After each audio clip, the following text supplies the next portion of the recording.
नमस्कार, म प्रेमसिंह जनाला नेपाली ग्लोबल मञ्चमा तपाईहरुको स्वागत छ।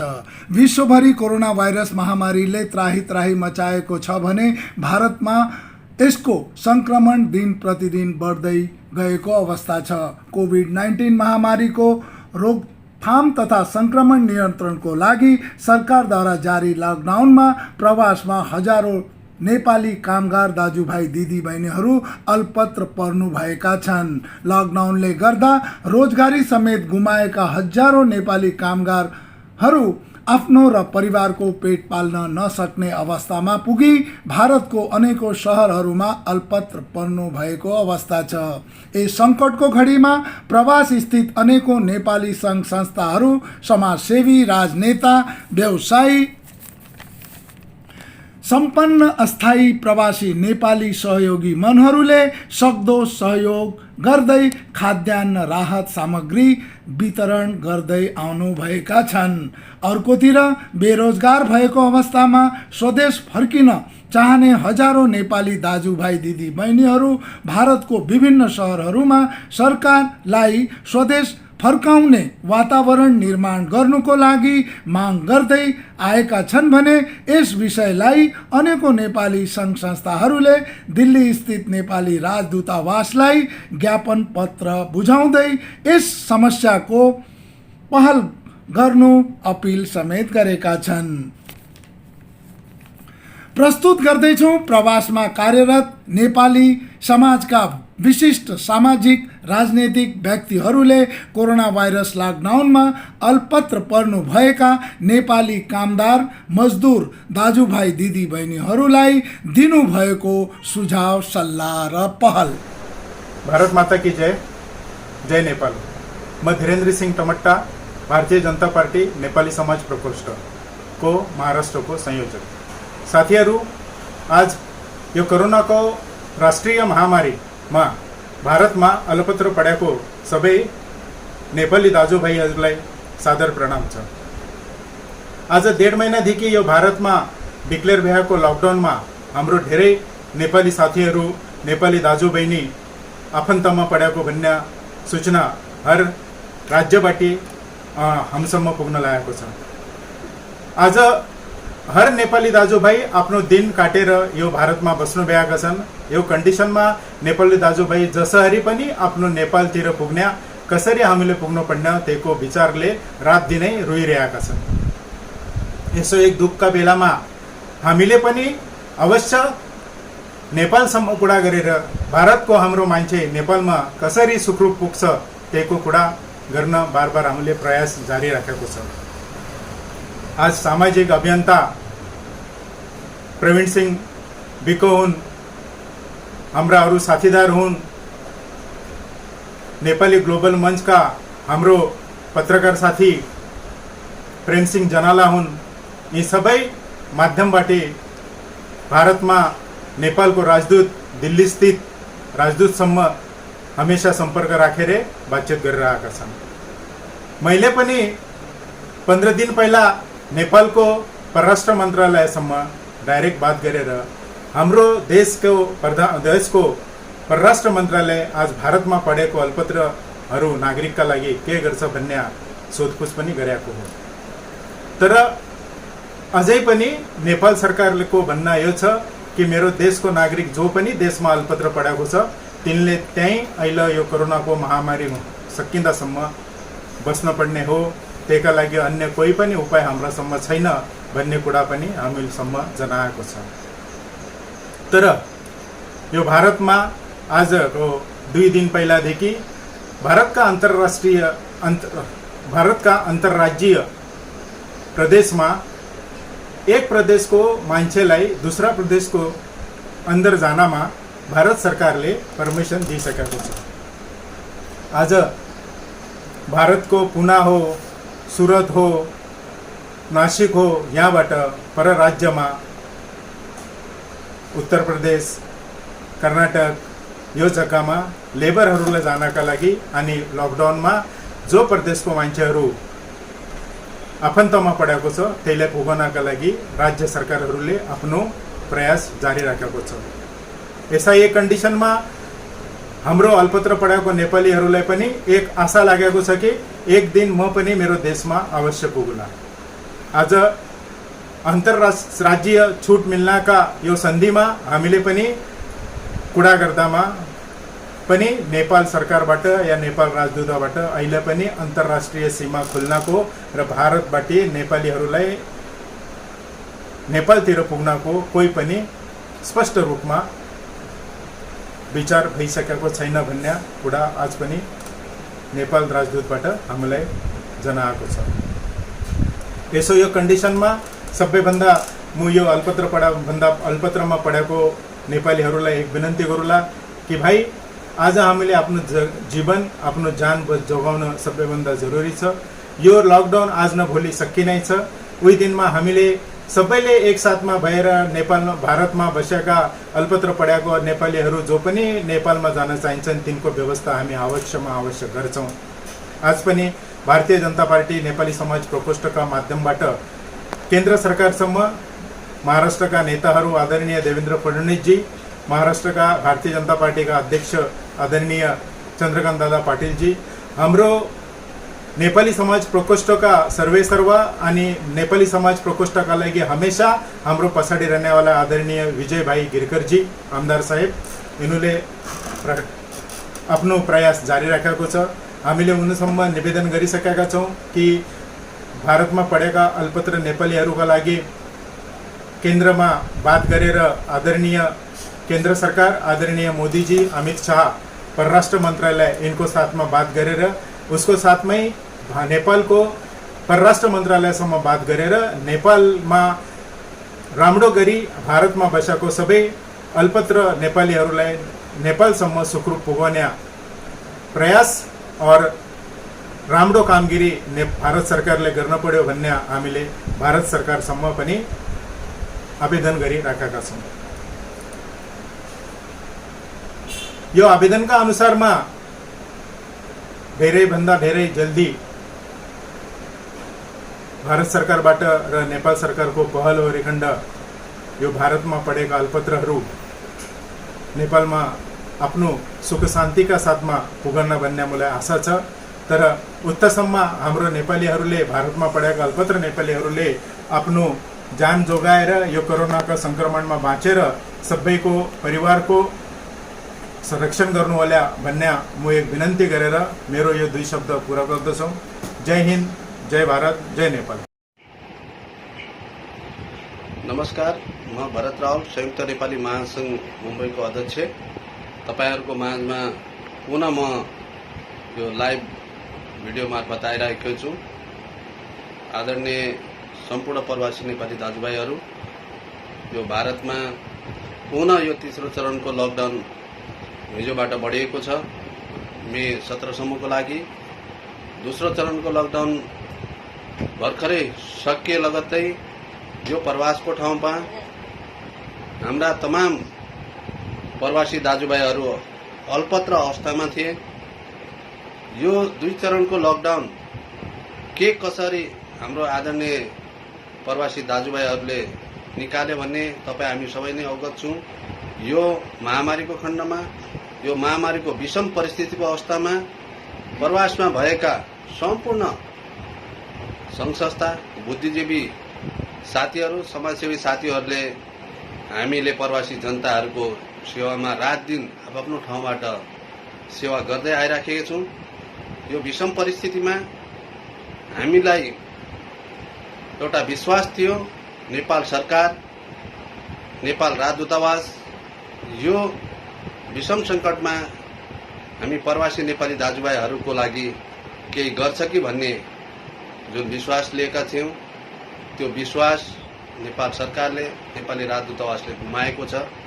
किनभने पहिलो चरणको लकडाउनमा कतिपय हाम्रा दाजुभाइहरू स्वदेश फर्किने क्रममा विभिन्न बाटोमा अल्पत्र परेका थिए। लगभग 1 महिनाको अल्पत्रको अवस्थापछि भर्खरै प्राप्त जानकारी अनुसार उहाँहरूलाई नेपाल भित्र्याइएको छ। अब यो तेस्रो चरणको लकडाउनमा कतिपय हाम्रा दाजुभाइहरू यो भारतमा अल्पत्र अवस्थामा छन्, भुकमरीको अवस्थामा छन्, रोजगारीहरू छुटेको छ, कतिपयलाई खानको अभाव छ।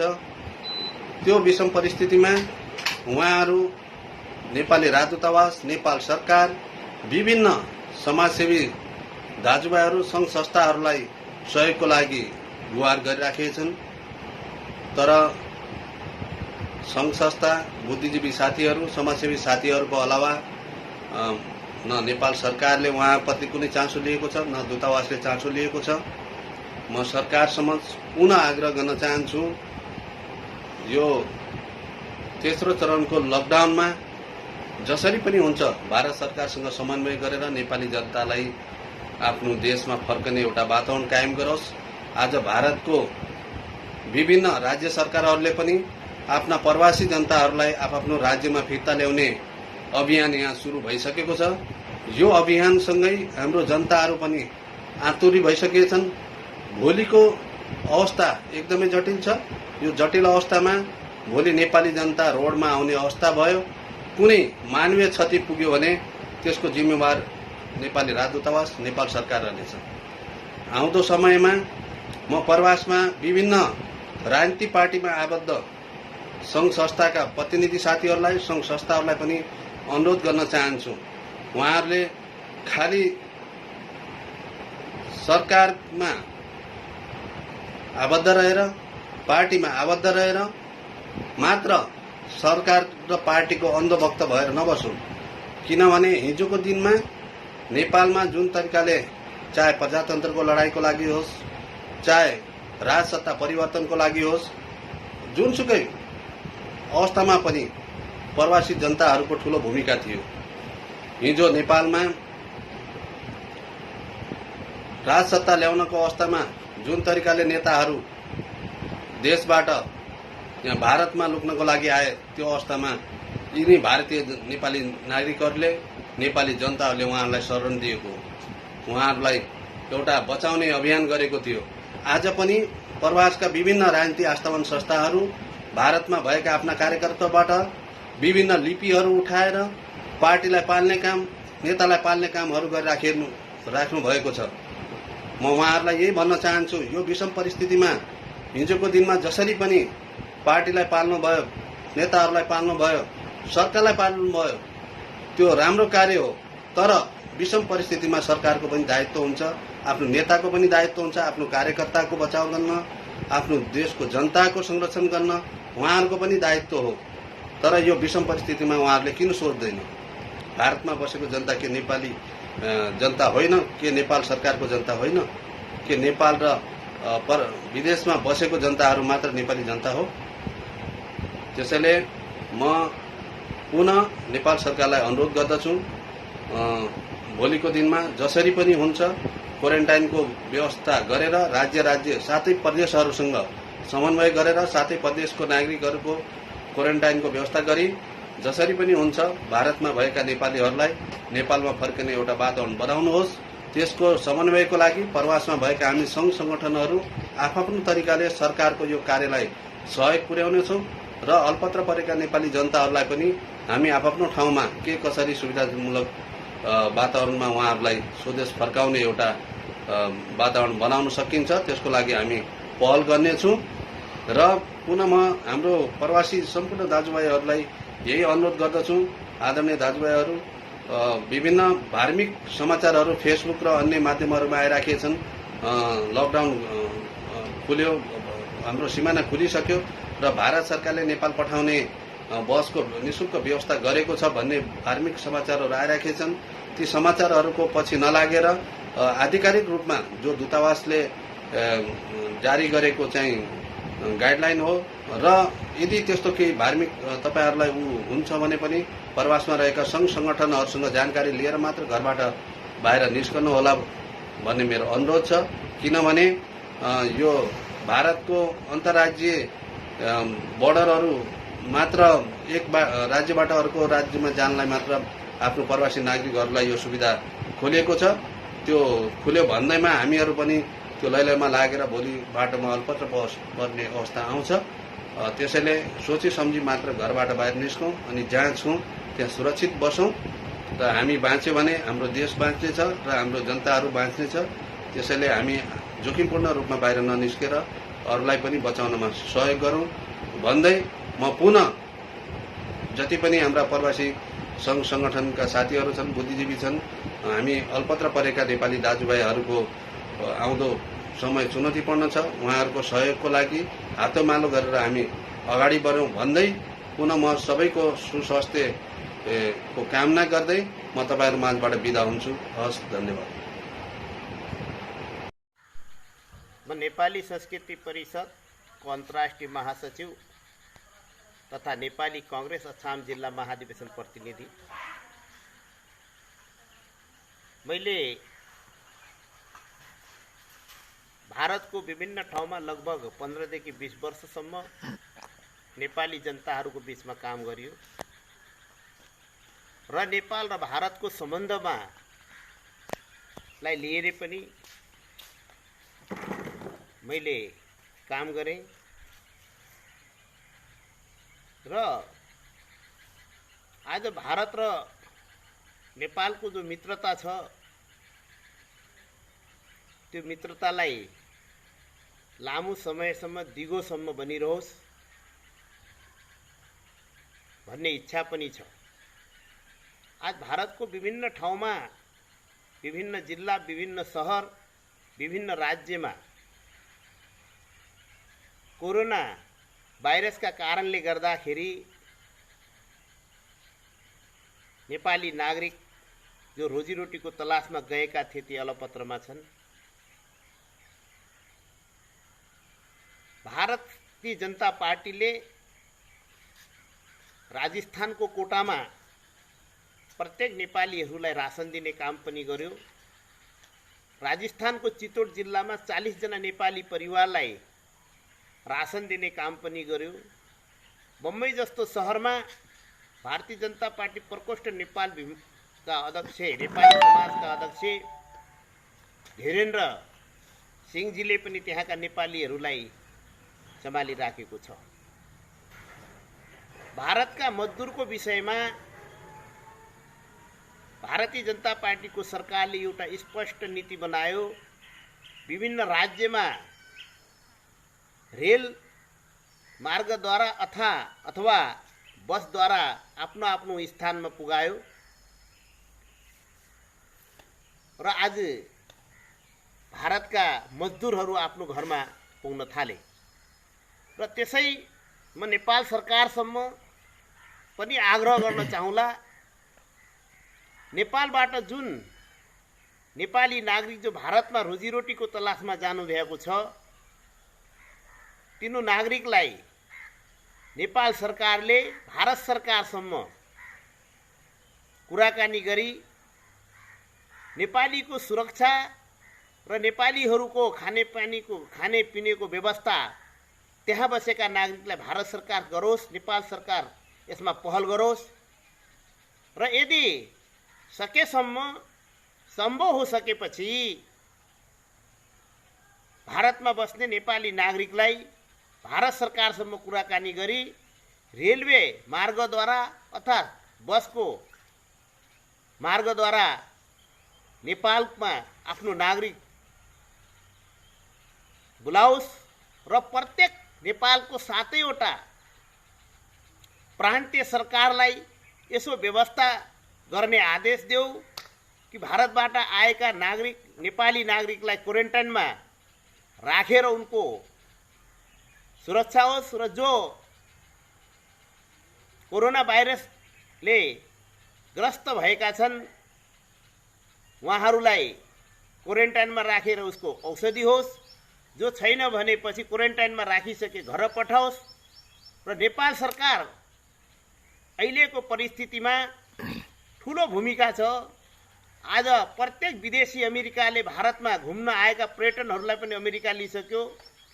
विश्वभरिका ठूला देशहरूले आफ्नो नागरिकहरूलाई आफ्नो देशमा ल्याइसक्यो र त्यसैले नेपाल सरकार पनि भारतमा बसेका नेपाली नागरिकलाई या तो भारतमै खानेपिनेको व्यवस्था गरी सुरक्षाको दृष्टिले भारत सरकारसम्म कुरा गरी उसको व्यवस्था गरोस् या नेपाल फिर्ता गरेर ल्याएर सातौं प्रदेशी सरकारलाई चाहिँ आदेश दिएर उहाँको व्यवस्था गर्ने जिम्मेदारी नेपाल सरकारले होस्। जय नेपाल।